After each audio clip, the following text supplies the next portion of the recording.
Тийм охид эмэгтэйчүүдийн эсрэг үйлдэгддэг хүчирхийлэл гэж бид нар яаж сурах хэрэгтэй. Манайхан яаж юм хэрэг хүүхдийн хүчирхийлэл, эмэгтэйчүүдийн хүчирхийлэл гэж яриад байдаг. Эсрэг тэр хүмүүсийн эсрэг үйлдэгдээд байгаа үйлдэл хэлээд байгаа та. Хоёр дахь гэх юм бол мэдээж дөрвөн төрлийн хүчирхийлэл байдгаа гэж. Сая охидын өдрийн тухайд бол энэ охидын эсрэг үйлдэгдэж байгаа бэлгийн хүчирхийллийн асуудлыг бид хүндэж ярьж байгаа. Бид хүчирхийлэл ярихаар бие махбодын бэлгийн сэтгэл санааны эдийн засгийн гэж дөрвөн ангилдаг. Энэ хуулиараа нэр томьёогоороо. Бэлгийн хүчирхийлэл гэдэг бол хамгийн аюултай. Тэр нь ялангуяа бага насны хүүхдүүдээр үлдэгдээд байгаа нь энэ бол бүр аимшигтай байж боломгүй зүйл. Үндсэндээ бэлгийн хүчирхийлэлд өртсөн хүүхэд бол насан туршийн хохирогч, насан туршийн бас даван туулагч болдог. Бие махбод, сэтгэл санаа, эдийн засаг гэдэг олон зүйлээр хохирч идэг. Олон зүйлээр хохирч идэг. Тэр утгаараа энэ бэлгийн хүчирхийлэл өртөж байгаа бага насны хүүхдүүдийн эсрэг үйлдэгдэж байгаа энэ асуудал жил ирэх тусам хамгийн харамсалтай өсөж байгаа. 2017 онд 130 гаруй хүүхэд бэлгийн хүчирхийллийн хохирогч болж исэн бол 2020 оны байдлаар 330 аимшигтайгаас 3 дахин өссөн. Зөндөө нэмэгдсэн шүү дээ. Тийм. Тэгэхээр энэ буурахгүй өсөж байгаа. Буурахгүй өсөж байна тийм. Яагаад? 2018 онд прокуророос бэлгийн хүчирхийлэл хүүхэд хүчинтсэн одоо 10 залуу дээр судалгаа хийсэн юм байна л да. Тэгсэн 4 нь ээжгүй өссөн, 6 нь архины амралтай гэрэл төссөн гэж хэлсэн байдаг. Энэ юу хэлж байгаа те? Тэр хүмүүс хайр гэдгийг мэдэхгүй байгаа байхгүй. Тийм үү те? Хайр гэдгийг мэдэхгүй байгаа байхгүй. Ээжтэй хайрлуулж өсөөгүй, ээжийнхээ ингэрт тэрвүүлж үзээгүй, хүнийг хайрлах тухай ойлголтгүй учраас тэр хүнийг өвдөх юм бол энэ тэр хүнд ийм асуудал үүсгэл өвднө гэж бодохгүй байгаа. Нөгөө ижилсүүлж, харьцуулж бодох хөнгөө учраас тийм харгас өссөн учраас бус өөрөө харгислал гарахгүй байх. Харгислал бий болгож өгч байгаа. Тийм учраас бид нар хүн бэлдэх асуудал гэж яриад байна шүү дээ. Хүн. Аратан биш хүн бэлдмээр байгаа байхгүй.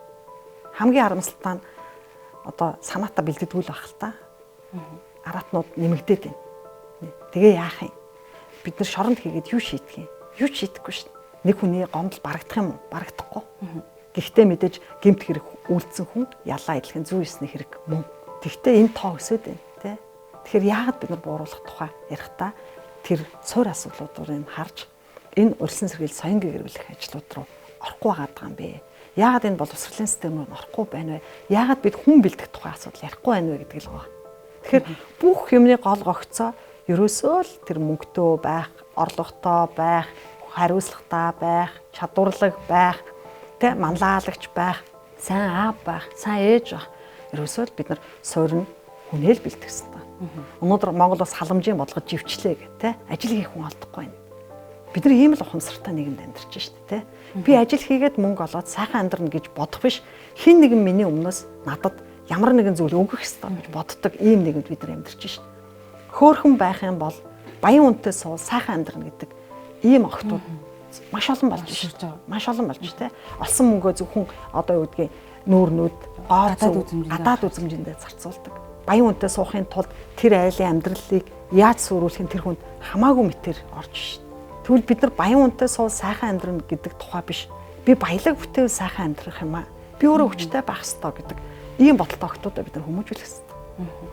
Тэр хүчтэй байна гэдэг нь бяр тэнхээ булчин шүрмсийн одоо чангалж тэ хүчтэй болох гэдэг нь ердөө биш. Зүгээр л оюун санааны хувьд, мэдлэг боловсролын хувьд тэр өөрийн гэсэн орлоготой, өөрийн гэсэн ажилтай, өөрийн гэсэн мэргэжилтэй, өөрийн гэсэн амьдралтай байх юм бол аанда би сайхан амьдрнаа гэж боддог ийм залуу яа бид нар хүмүүжүүлмээр байна. Хүүхдүүдэд ингэж хүмүүжүүлмээр. Тэгвэл хүүхдүүдэд бид нар илүү хүнлэг болгож хүмүүжүүлмээр шин. Би энэ эмэгтэйг, энэ охиныг энэ миний ээжтэй ижлэхэн, миний дүүтэй ижлэхэн, миний эхнэртэй ижлэхэн, тэ миний найзтай ижлэхэн, миний эгчтэй ижлэхэн хүн гэдэг ингэж бодож ханддаг. Ийм хандлагатай эрчүүдийг бид нар төлөвшүүлмээр шин. Хүний өнөөдөр хүчирхийл үлдээд байгаа хүн өнөөдөр ийм болчихоогүй байхгүй. Тэр юу үзэж туулснараа амьдралд тийм болж байгаа. Маш олон жилийн одоо олон удаагийн давтамжтай одоо нэг үзэж туулсан зүйл хүчирхийллээс үүдэлтэйгээр одоо нэг хүчирхийлэгчийг бий болгодог гэдэг зүйл яваад штэ тийм. Тэгээ ер нь яг үйлдэл үлддэг гэж ярьдаг. Би боддог бас. Ягаад тэгэхээр сайн үйлдэлийг сайн үйлдэлээр л үлддэг.